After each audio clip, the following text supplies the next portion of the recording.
on Stranger Things season 3. What's that about? It's 3. Does my hand look why funny? do I do my threes like this?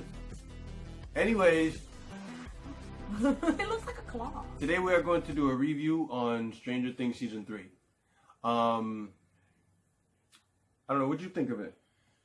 Come on, let's be honest. Okay, I'll be honest. Let's be 100% honest. It was awesome. It was freaking awesome. I freaking loved it. And, I mean, let me count the ways. No. Seriously, though. It was an awesome series. It has been an awesome series. This season was amazing. Definitely more violent than before, I feel. I never thought that we were going to see little kids getting smacked around to the point where they're flying on walls. And we saw lots of that. And even though it was surprising and definitely very, very violent, it made for a very good show. Like, it was realistic. I mean, come on, the bad guy's not going to be like, oh, it's a little kid, let's just leave it alone.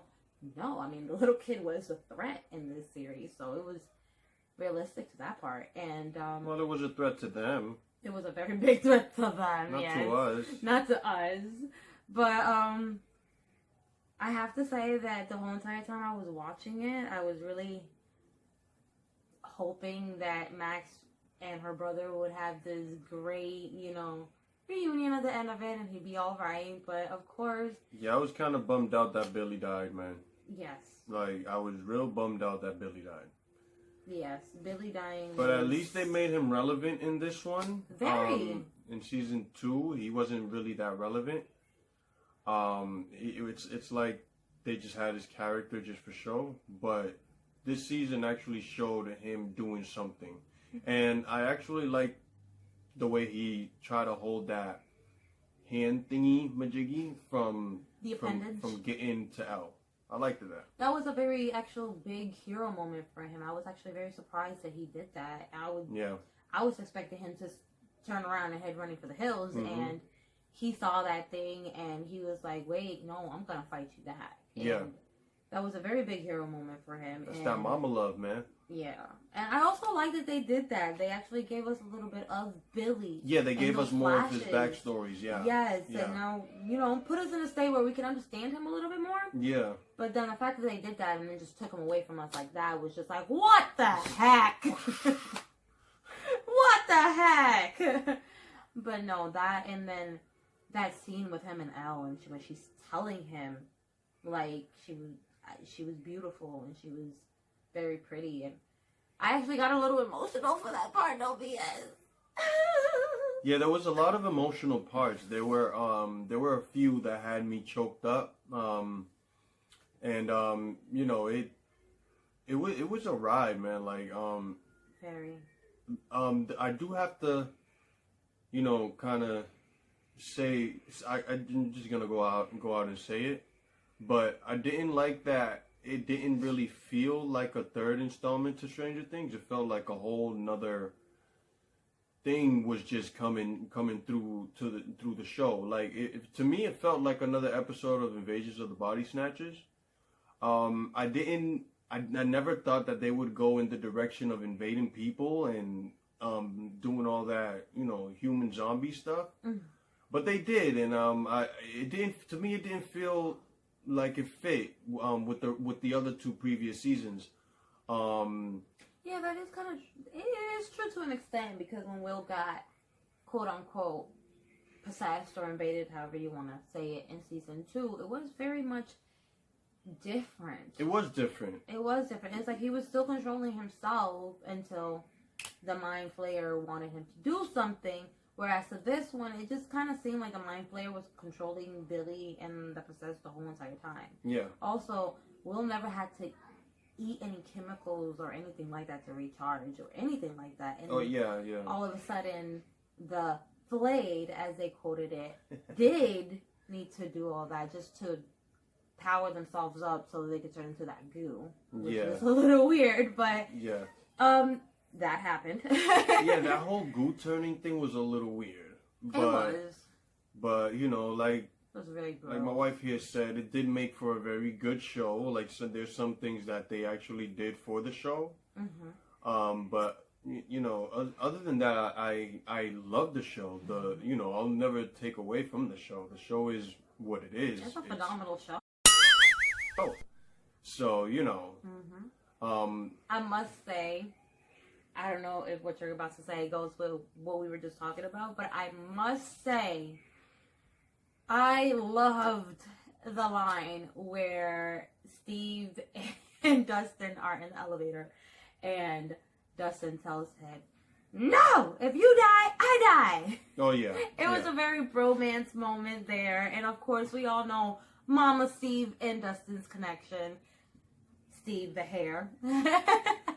They have a great connection, and that when Dustin first met up with him at the mall and he saw him after his trip to Camp Nowhere, that whole entire connection there was just, it was amazing. It was great. It was what you expected. I'm glad that they didn't take from that, because it would have really sucked if all of a sudden they made Dustin retreat back to his corner and Steve retreat back to his corner. Like, that wouldn't have made any sense. Like, yeah. They had a real bromance, especially after season 2. So yeah, I'm glad they kept that. I actually like the team ups in this one. In this season, yes. The team ups kind of made more sense. They did. To me, anyways, they made a whole lot more sense than any of the other previous teams in the previous seasons. So yeah, there was this. It was a good season, man. It was a very good season. Like I said, the only thing I got to take away from it is just that one thing. It didn't feel like it fit with the other 2 seasons. Yep. Hopper, I hope you're out there somewhere. Hopper, come back. Seriously. Hopper, come back, because we know you're coming back. It just doesn't. Spoiler alert for those who haven't watched. Might not want. You shouldn't be watching this without watching that. But seriously, spoiler alert. Even though it made sense for Elle to go with Joyce and with Will, because that's technically her stepmama. I don't care what nobody says. Hopper and Joyce were meant to be together, so it better happened. But even though it makes sense for her to go with them, I must say it left a bad taste in my mouth to find out that he was not going to be the one raising her anymore, because their bond, you know what's funny? It's amazing. You know what's funny is that I didn't mention this in the previous video. Yes. Is that it was just the 2 that had a real strong connection to the mind flayer that moved out of the town. Yes. Well, not out of the town, but out of the. They moved away. They left Hawkins completely. Oh, so look at that. So the 2 people that have a connection to the mind flayer are going to another state or another. They're leaving completely. People.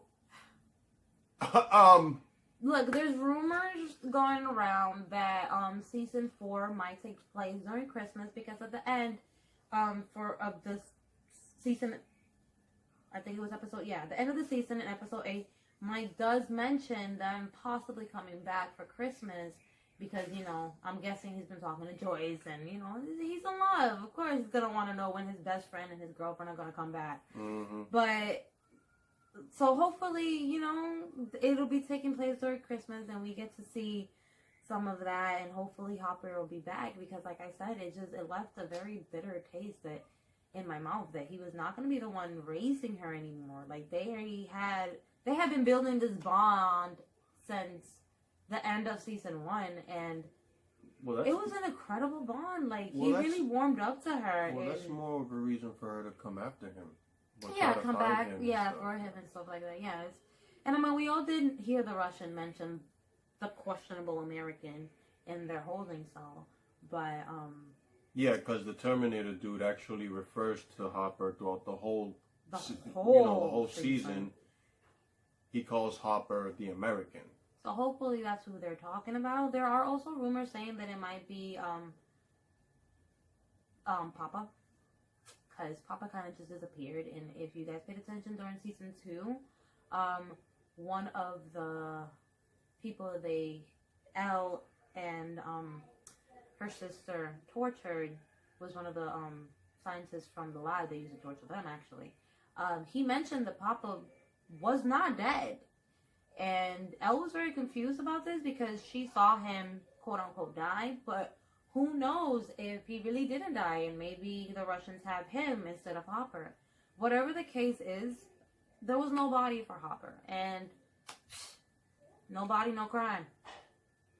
I don't believe he's dead. I believe he needs to come back. I believe he is going to come back. So, okay, this has been our review on Stranger Things Season 3. Comment down below on anything. If you want to, your thoughts, opinions. If you have questions, we will gladly answer them. Please subscribe. Subscribe to Screen Divers. And thumbs up and turn on your notification bell to get the latest on TV shows, games, and movies. There you go. Until next time, guys. Until next time, guys.